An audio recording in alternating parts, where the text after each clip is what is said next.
This is Ben Bergquam with America's Voice News. A little special episode for you today. I was actually going through some of this information that I'm going to be giving to you guys. And really all I'm doing is kind of going back in time and doing a little bit of a timeline to get us to where we are today and talk about what the heck's going on. Before we do that, I just want to say congratulations to all the illegal aliens in California who now are getting tax dollars from Gavin Newsom. Today starts the official $75 million in tax revenue that's going from California citizens to illegal aliens who are struggling with COVID. That launches today, and so congratulations to all of you out there. And supposedly there's another 50 million that are coming from wealthy liberal elites. And actually, I do have a list of those individuals who are supposedly giving this money. Hang on one second. I want to pull this up here real quick. So the organizations, now this is coming from donations to Resilience Fund. Hang on. It's coming from the Resilience Fund of California. And the people that are giving this, I just want to give a few of the organizations so you can know where not to send your money. If you are wanting to give to foundations out there that are doing good, these are the places you do not want to give to. First off, which is shocking to me, in the age of hospital, pandemic, everything that's going on there, Blue Shields of California is one of them. Blue Shields of California Foundation. I don't know if those of you that give to Blue Shields of California Foundation, if you knew that your money was going to be going to enabling people that are here and aren't supposed to be here to stay here. The California Endowment, not a surprise there. James Irvin Foundation, not a surprise there. Open Society Foundation. Now, you want to talk about a bad one that does everything. That's George Soros. For those of you that don't know, Open Society Foundations, that is George Soros. Of course, he's giving. Chan Zuckerberg Initiative, not a surprise there either. So that's Mark Zuckerberg's wife, Chan Zuckerberg. California Wellness Foundation, Sunlight Giving. Evelyn and Walter Hayes Jr. Fund, Marin County Foundation, which I could think of a lot of other things that Marin County could be using that money for, and Silicon Valley Community Foundation. Again, that's just a conglomerate of all of the social media organizations that are destroying free speech, destroying your ability to communicate, calling real news fake news, and basically pushing a socialist communist agenda. Those are the organizations that are joining Gavin Newsom in supporting illegal aliens in California. So officially today, that has begun. Now, I don't want to spread any fake news, so I am not going to say that this is happening. But I've been told there is a rumor out there that Gavin Newsom isn't even in the state of California. I know Mark's shaking his head. There's a rumor, and this is a rumor. I'm not saying it's news. I'm not saying it's fact. I'm saying that it may very well not be true. But if that's the case, we need to get to the bottom of it. While all this is happening, we are still living through what may become the worst economic collapse in American history. It's already up there with the Great Depression, what we're heading into. The only thing we didn't have during the Great Depression was the Fed willing to just print money out of the thin blue sky. We've got $6 trillion now that it looks like the feds will basically just be creating and giving to people. And ultimately, somebody's going to have to pay for that. More than likely, that's going to be your children and grandchildren. So just want to kind of go through this timeline. And again, this is where we're at right now. So Gavin Newsom announces his budget Thursday. If you are a taxpayer in California, you should be very upset right now. If you are a public employee pension recipient, you should be very upset right now. If you are anybody who lives in California and doesn't want the government to take care of you, you should be upset right now. Obviously, the people that want government to take care of them don't really care anyway, so this message probably doesn't impact them very much. But as of Thursday, the new budget cuts state taxpayer pensions, state employee pensions. It also cuts firefighting aid. So the guys that go out and actually trim the forest and cut the forest, working with the corrections departments and the fire departments, they're cutting funding for that. when we had the worst fire year in our history last year, where over 900 people died, because we didn't manage the forest to begin with, because of radical environmentalism. Now, because we have a $54 billion budget deficit, because of Democrat policies, now we're going to be cutting funding to help clean up the forests, which is going to make more forest fires. It's just going to happen. Again, I don't want to be called fake news, so I can't say 100% there's going to be more forest fires, but based on evidence and history, I would say there's a strong likelihood that if we don't manage the forest, if we cut funding to managing the forest, we are going to have more forest fires. But we shall wait and see if that happens. While all that's happening, more criminals are being let out onto the street. Money now is officially today going to illegal aliens in California, $1,000 per household, up to $75 million from the state and $50 million from this so-called endowment. And you can't operate your business. You will be arrested and cited if you decide to operate your business. Thank God for sheriffs like Mike Boudreaux and Sheriff Mims in Fresno. Mike Boudreaux is, I believe, Kings County. He's just south of me, maybe Kern County. I think he's Kings County. Mike Boudreaux, who said he is not going to enforce these idiotic rules by our governor. They're not even laws, they're rules. And Sheriff Mims, who said she's spending more time rearresting people that she's had to let out of jail because they were afraid of getting coronavirus. Thank God for sheriffs like Mike Boudreaux and Sheriff Mims.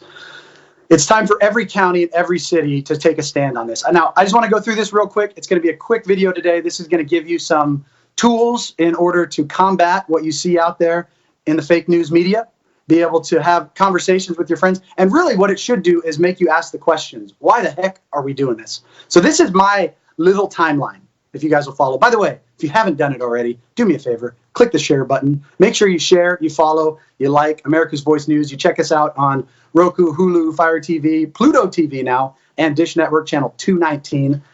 Real News, America's Voice News, and Frontline America, of course, my page. So first, they estimated 2.2 million deaths. I still believe they're estimating that simply based on the mathematics of taking the Spanish flu of 1918 and extrapolating that to today's numbers. I think that's where they got that. I think they were that lazy. That's where they came up with those numbers. Then they downgraded the number. That was 2.2 million deaths is what they estimated. That was the initial. That was why we shut down our government. That was why we shut down our country. 2.2 million deaths estimated. People freaked out. It was like, holy crap, we got to get a hold of this thing, shut everything down. It's going to be a 2-week shutdown is what they said. 2 weeks, guys. You can handle 2 weeks. We're going to be reopened by Easter is what they said. President Trump wanted to, but just know for future reference. All of this we're going to talk about right now is for you for future reference to know what to look out for, and say hell no to in the future. If the government says they're going to shut you down for 2 weeks, just know that means maybe 2 months, maybe a year, maybe forever. That's what 2 weeks means to the government when they say they're going to shut you down. Again, this is not I don't want to spread fake news. I'm just saying from personal experience. This is what I see. This is my interpretation. When the government tells me that in the future, I'm saying no. And I would recommend you do the same thing. So originally, 2.2 million. 2.2 million. Then they had to downgrade it to between 150,000 to 240,000 deaths. That's what we were anticipating in America. Then the final number, they said it's going to be at least 60,000, at least 60,000. You know where we are today? And that was CDC, 60,000. You know how many deaths we have from the flu and pneumonia every year and bad years? Over 60,000. Over 60,000. We shut down our entire country for the same number of deaths that we have from the flu and pneumonia every year.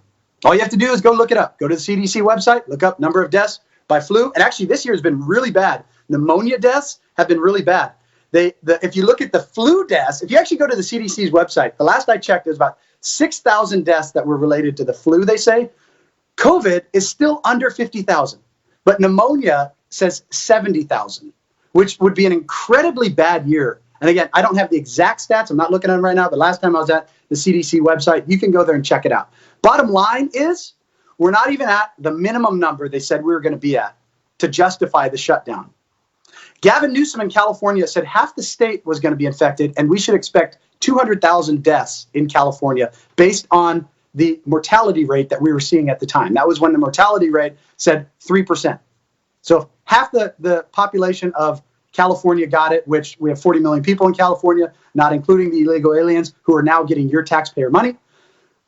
3% of that was supposed to have died by this time. That is what was told. That was the justification for the shutdown. Obviously, that didn't happen. Again, go to cdc.gov if you want to check any of these statistics. They said, okay, this is the one that gets me. They said that we needed to shut down to protect the hospitals from being overwhelmed. We had to flatten the curve. Remember hearing that about a billion times, a gazillion times? Again, not an official number, so you can't fact check it, but I heard it about a gazillion times. We had to do this. We had to do this so that the hospitals would not be overwhelmed. Hospitals now are on the verge of bankruptcy. I heard a report last week that 1 in 5 hospitals in America are on the verge of bankruptcy. In Fresno, where I live, in the surrounding community, hospitals are laying off staff. They're furloughing staff because they are so slow. People are dying now because they aren't going to get the cancer screenings that they were getting before this. We ended elective procedures. And what's crazy is that some elective procedures include cancer screenings. So people that have cancer, and I actually have somebody real close to me in my family who recently found out they had melanoma. Thank God they were able to go in and get tested, and they were able to get it removed by one doctor who said that they were going to stay open. Had that person, who's really close to me, not figured that out and waited the 6 months that it may take for some of these elective procedures to be opened again, they could have stage 4 cancer and could have died. That's how serious this is. People are dying because they're not going to the hospital. People are dying because they're committing suicide. And in Fresno County alone, the hospitals, this is what's crazy to me. Think again, we were told we had to do this to stop hospitals from being overwhelmed. So we did it. And now hospitals are empty. Fresno County has 2,000 beds available in their hospitals. We're only using 800 of those beds, last I checked.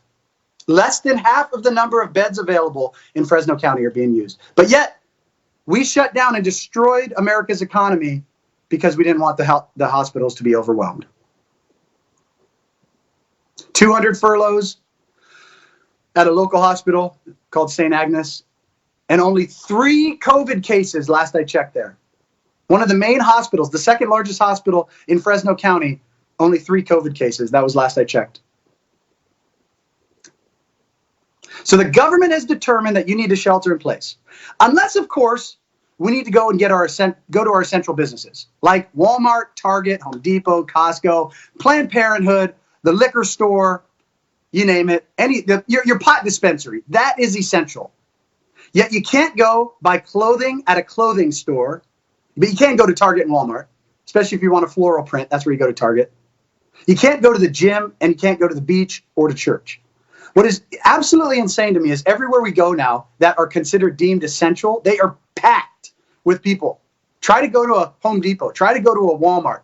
And what's crazy is they're using people to stand outside to count the number of people that are going inside while their check stands aren't full. So the last Walmart I went into, they had 6 of their 12 check stands open, but they had 5 people working outside and inside to count the number of people that were in the store.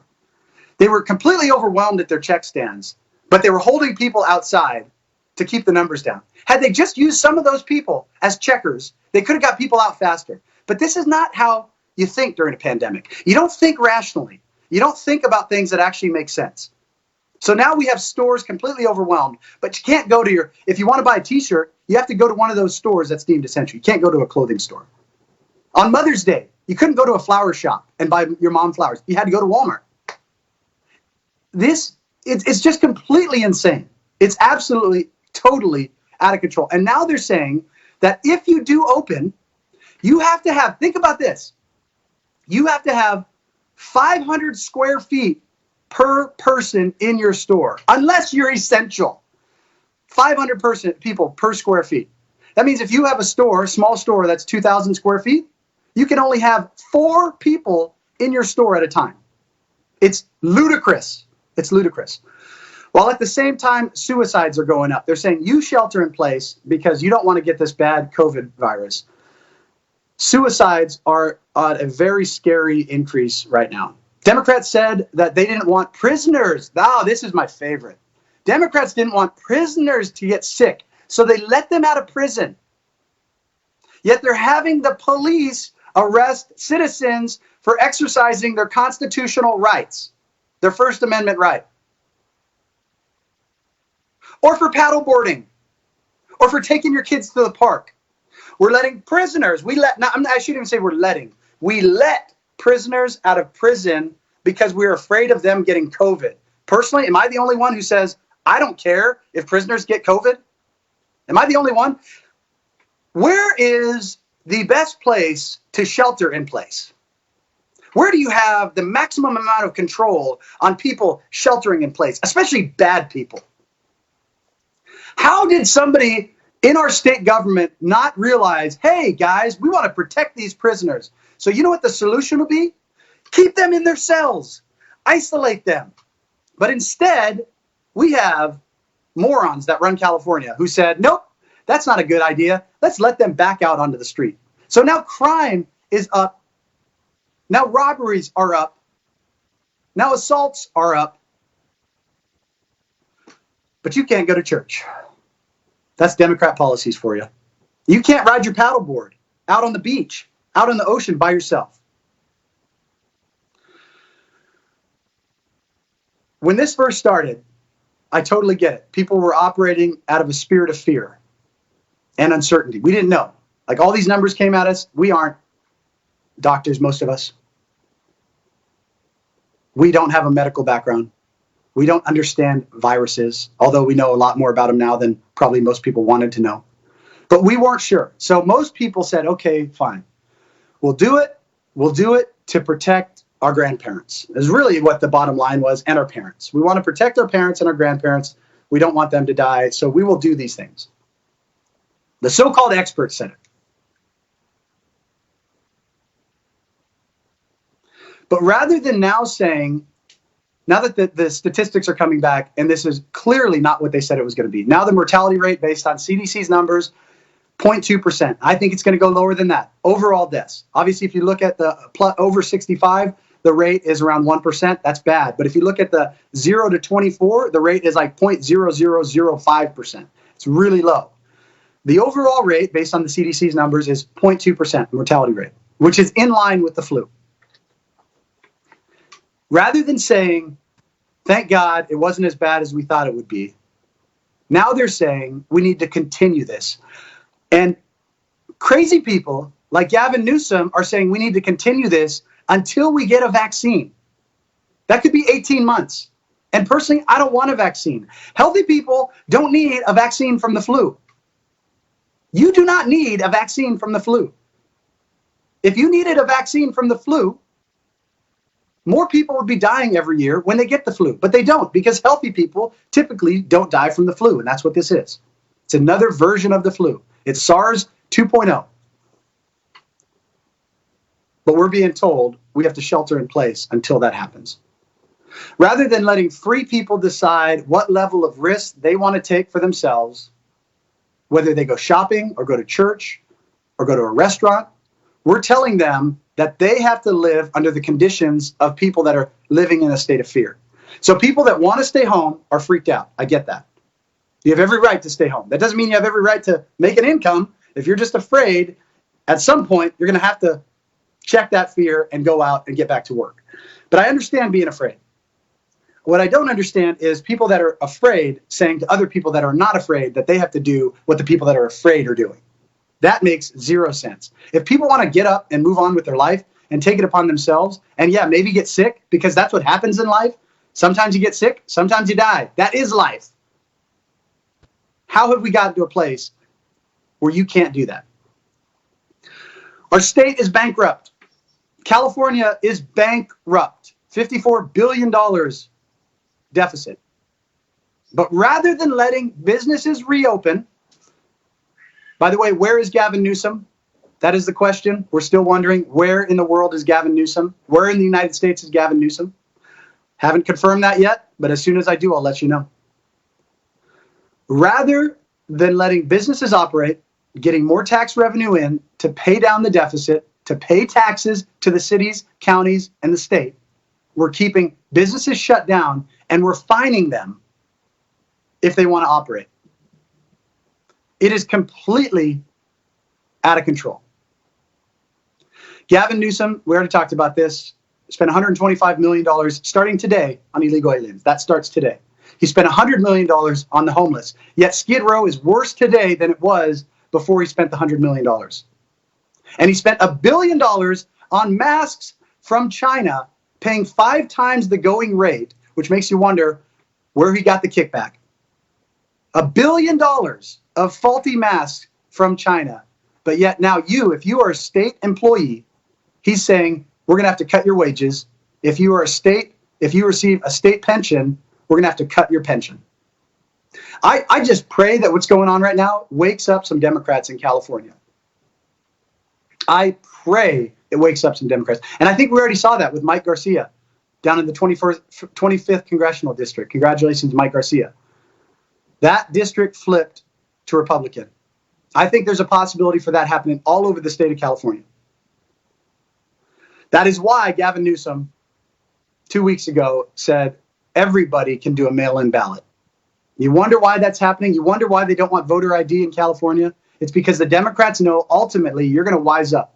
You're going to wake up. If you're a Democrat voter out there, you're going to wake up and you're going to realize the Democrats don't care about you and their policies don't work. So Gavin Newsom needs to make sure that he has enough voter fraud in order to beat you at the ballot box. That's why Republicans, and really, guys, we should outvote the fraud every single time. There is no reason why, if Republicans just got off their butts and went and voted, conservatives, and I say conservatives because there are a lot of worthless Republicans out there too. There are Republicans that aren't worth voting for. Conservatives, we need fighters that are willing to go out there and stand up for this country. And I think that's a big reason why a lot of people don't go vote. They're sick of politicians. They're sick of Democrats and Republicans. And I get it. But we have to vote out criminals like Gavin Newsom. We have to vote out people that don't put your best interest first. In a nutshell, to wrap it up, guys, here's some information for you. The sun kills COVID, but you're supposed to stay inside. Fat, unhealthy people are at the highest risk, but you can't go to the gym. We're going bankrupt, but we're not allowed to work. We don't want to overwhelm the healthcare system, so we bankrupt it instead. Now the UN, who supported the global lockdown, is saying that we might lose 300,000 people a day from starvation in the world to the economic collapse that we're seeing. That's hundreds of millions of people could die from this COVID, yet we're still shut down. All of this while Democrats are pushing free rent, debt forgiveness, universal basic income, vaccines, fear, and panic. The real virus that we need to be concerned about in America is leftism, is globalism, is panic, fear, and fake news. That's what we need to be concerned about. This is Ben Bergquam for America's Voice News, bringing you this special report. Stay tuned later this week, guys. I'm going to have the one and only Simona Papadopoulos on. That's George Papadopoulos' wife. And I'll also have Dr. Cordy Williams, who's part of the move to reopen, unlock California, stop the lockdown. Guys, it's time to stand up. It's time to expose the liars within our own government. It's time to fight back for the rights that our forefathers fought and died for. God bless you. God bless President Trump. And God bless America.